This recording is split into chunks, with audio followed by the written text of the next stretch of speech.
report that the entire country was waiting for, the report that will help us get closer to the reason behind the crash of Air India's AI-171, has been released by the AAIB, and this is the report that I'm talking about. I have it with me in my hand. This is the report that I'm talking about. It's a 15-page report that AAIB has released. Now, there are some crucial points that are mentioned in the report, but it does not really tell us what led to the crash. It has ruled out several theories that started soon after the crash, but has ignited some fresh questions. Let's tell you about first the key takeaways and some questions that emerged simultaneously. One. Now, this report, viewers, has claimed that both engines of the plane shut down mid-air within seconds after takeoff. The report mentions, and here I'm quoting verbatim what the report says, the aircraft achieved the maximum recorded airspeed of 180 knots and immediately thereafter, engine 1 and engine 2 fuel cutoff switches transitioned from run to cutoff position one after another with a time gap of just 1 second. Now, this is what is mentioned in the report. Now, the question that emerges is, what led to this? The report is silent on this particular aspect. Second important takeaway from this report is the transcript. We have the transcript of perhaps the last conversation between the pilots from the cockpit voice recorder. One pilot asks, "Why did you cut off?" Here he was referring to the fuel. The other pilot replies, "I didn't." And it's only this piece of the conversation. I mean, given how the situation is, I've been speaking to a lot of experts in the aviation sector as well. They say that a lot of conversation must have happened at this time because things were unusual. But why is it that AAIB has only released this one, little snippet of the conversations, little part, little excerpt of the conversation? Because this again has raised many questions. And we don't know who was the pilot here who asked, "Why did you cut off the fuel?" and who was the one who replied, "He didn't." Now, third important takeaway, viewers, is that pilots did try to restart the engines as well. So when they figured that something was wrong, there was no thrust, they did try to restart the engines. Now, that's a very important aspect here. The report clearly mentions engine 2 was able to relight, but could not arrest core speed deceleration and reintroduced fuel repeatedly to increase core speed, acceleration and recovery. There was attempt at relighting, but perhaps it was too late. And apart from this, viewers, there are a couple of other very, very important aspects that, in fact, have been raised in this particular report, the prelim report of AAIB. And we'll try and, decode some of these important technical aspects with our guests as well who are joining us right now. We have Suren Ratwate, who is former CEO Sri Lanka Airlines and who's also a former pilot, who's joining us on the broadcast. Good afternoon. Thank you for joining us here on Times Now. We have Air Marshal Dr. Rajiv Sachdeva. He's ex-Deputy Chief of Integrated Defence Staff, joining us live right now. We're also joined by retired Air Vice Marshal P.K. Srivastava, who is an aviation expert. Good afternoon to all of you, gentlemen. Thank you very much for joining us here on Times Now. Mr. Suren Ratwate, let me begin by asking you. Firstly, when you look at this particular report, what are your, couple of important takeaways? What really you think, could have really happened as per the prelim report that we have got? Good afternoon. Yes, this is actually a very good report, and kudos to the AAIB for producing it. This is the first report which is entirely factual. There are no opinions given here. It's just laying out the facts of what happened that day, that very sad day. And they've done that adequately, I believe. As you pointed out, one omission is which pilot said what. That would help us to a great deal. And there has been some speculation earlier this morning on your morning broadcast that the fuel switches might have moved on their own. But for both fuel switches to do that within a second of each other is so unlikely, it is statistically impossible. So we are left with that old saying from Sir Arthur Conan Doyle, which is, when you have eliminated the impossible, whatever remains, however improbable, must be the truth. And it appears to me that the truth is a human hand turned those two fuel switches off at a very low altitude, intending to cause this calamity, very sadly. But it does not really say anywhere, sir, that it was a human error. It just mentions, it gives us like an excerpt from the conversation that actually happened between both the pilots inside the cockpit, seconds before the plane crashed. It does not give us the complete information. So how can we conclude that this was perhaps a pilot error? Can it not be a system failure? I'm asking you that question because, there is a lot of software that is involved here. So, I mean, that is another important aspect when it comes to Boeing. It is a very, very advanced aircraft. It is a very advanced model, Boeing Dreamliner. So can it not be a system failure? How can we rule that out, sir, at this stage? Well, for one thing, the switches are mechanical. They have to be picked up, moved over a little ridge, and moved backwards to go from the run to the off position. It's not software. It is entirely hardware. And those switches were physically moved. The real question is who did it and why? Unfortunately, the AAIB does not give us that information, but they are not required to give us that information in the preliminary report. It is merely a factual report, and they have stuck to their remit.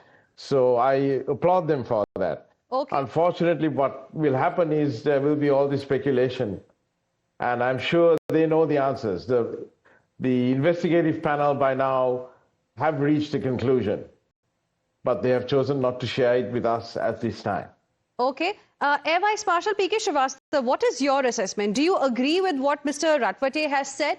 Because they do not really mention, specifically why whatever they have mentioned in this particular report, the findings that they have come out with, they have not given us a reason as to why. And then don't you think it is also important for them to reveal the entire transcript of the conversation that happened between both the pilots? Because here what we are also seeing, sir, an attempt at relighting. So, Hina, you're asking me first whether I agree with the co-panelist or not. With due respects to him, at this moment, we are not in a position to conclusively say that it was moved physically. Of course, all inductive logic relates to that. And as you rightly asked, why the whole conversation was not put out, because it would have led to many speculations and many theories. So probably at the moment, which is the mandatory 1 month report writing, and which is not of 15 pages, as you mentioned, it's of 12 pages. If you exclude the header and the forward and the contents page. And I have gone through each page very, very carefully. What I find that they have written that it transitioned from run to cutoff position. They have still avoided mentioning that it was moved from run to cutoff position. So that is point number one. Why was this done? Because at the moment, they are not pretty sure that how it happened. And coming back to, it's a physical activity. There's a spring-loaded switch, and it has a constrictor, metallic constrictor. And in that sense, the co-panelist is absolutely right. There has to be a human hand to do it. And coming to the next part, that, okay, you transition, then when you take it up, then there was a conversation. And if you go through the timeline says that after that, the switches were placed back to run position. And if you're in the air and switches are placed to run position, the FEDEC, which is the full authority digital fuel engine control, will take over. And the sequence of lighting and the fuel injection or fuel introduction will happen with the help of the system. So that's how you see the first one, started coming up, the RPM went going up, and then the second one was not able to come, and there were sequences of fuel injection and ignition. So at this point, we know that yes, the switches moved from run to cutoff position, and there was hardly any time with the pilot or with the engine which has come out. Second thing which I noticed, and this is very prominently, they have issued no advisory. They have issued absolutely no advisory to either Boeing or to GE in that sense. So that means they have not found that there was any fault with the aeroplane or with the engine or with engine control or any system. Nothing has been issued. They have reserved that. That's a very critical part. Otherwise, they would say, okay, hold the fleet, and then we are coming up with another kind of investigations. Second thing, there's one more thing which is going around. In December 2018, there was an advisory issued by FAA, which said that you can put a restrictor over there, which was an advisory. It was not a mandatory kind of thing. It was not done in any of the aircraft of Air India. Because sometimes when there is a huge fire or vibration or there's a real emergency, maybe when you want to reset the engine or relight, it may come in the way and you may lose those precious time. But in this case, since the aircraft had no height, it was, but whatever has been recorded, that it was a normal, safe takeoff. And all the, bird hit kind of thing, all other, software, spoofing, right, everything has been ruled out here. Okay. There is a switch in question. How this switch transitioned or moved from run to cutoff position, that is the moot thing which needs to be investigated. Of course, they have not come out with any of the pilot's identity too. Maybe they have in mind that if they give out, again, there'll be a lot of conjectures, a lot of things coming out. And there's a lot of things going on, why this happened. But at the moment, making a kind of, your own verdict before, as the investigation is progress, would not be a right thing to do.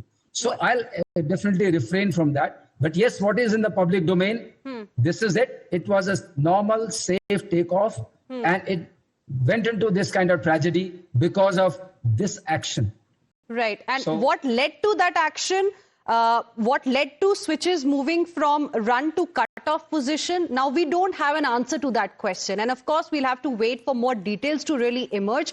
But Air Marshal Dr. Rajiv Sachdeva, what are your couple of takeaways when you look at this preliminary report and the questions that, still remain unanswered?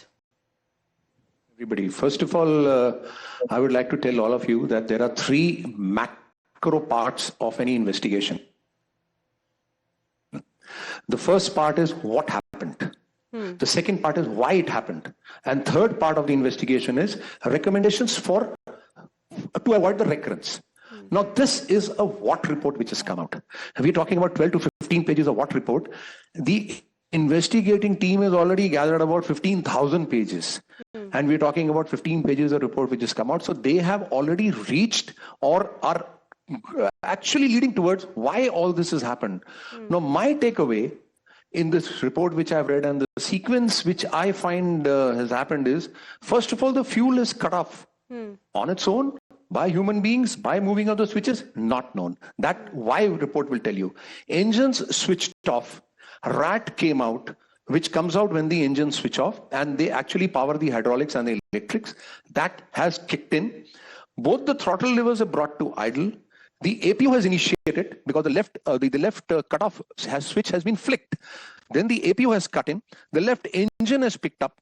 The right cutoff switch has been flicked. The right engine, the process is on, and the aircraft has hit the ground. Now I want the pilots, all of us who are in the cockpit, we have gone up to 600 feet and then descended to go down at maybe 12 to 1300 feet per minute or even more. So that means that time available with the pilots to do every action was maybe 1 to 2 seconds. Yes. When this action was to happen.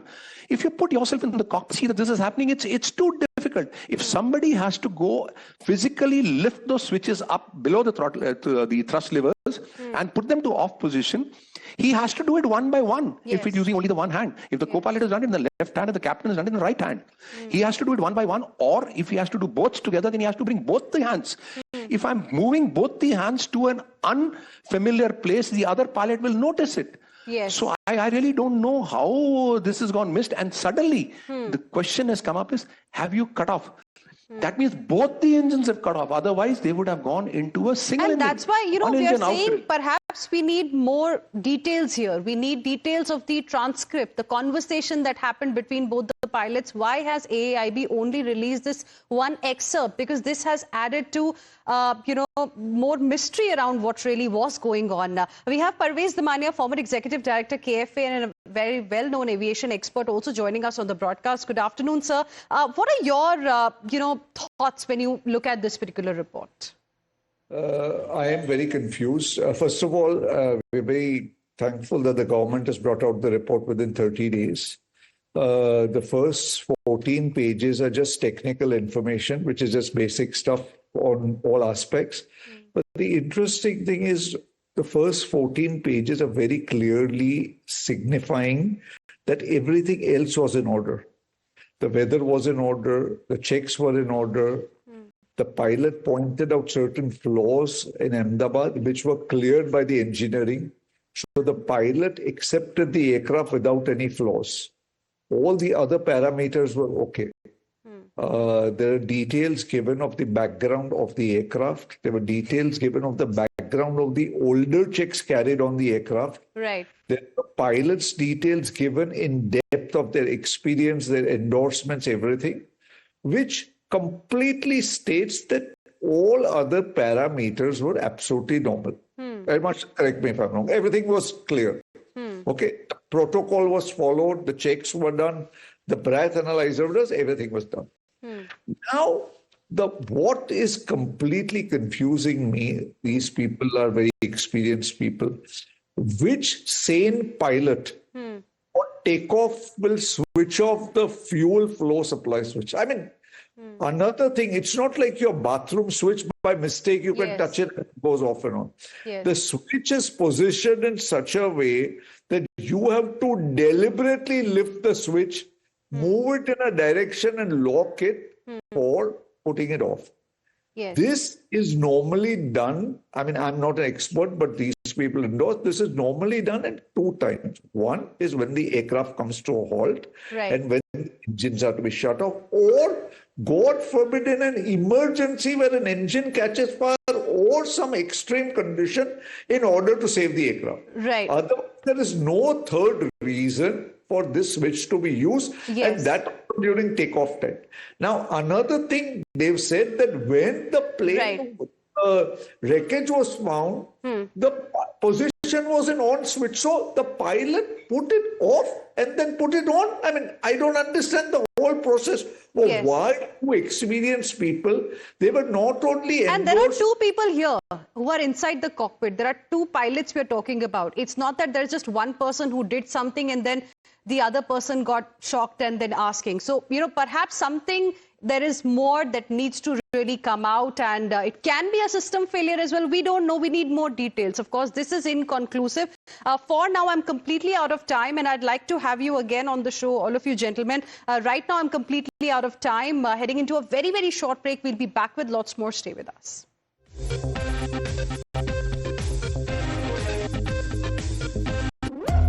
When the stakes are high and the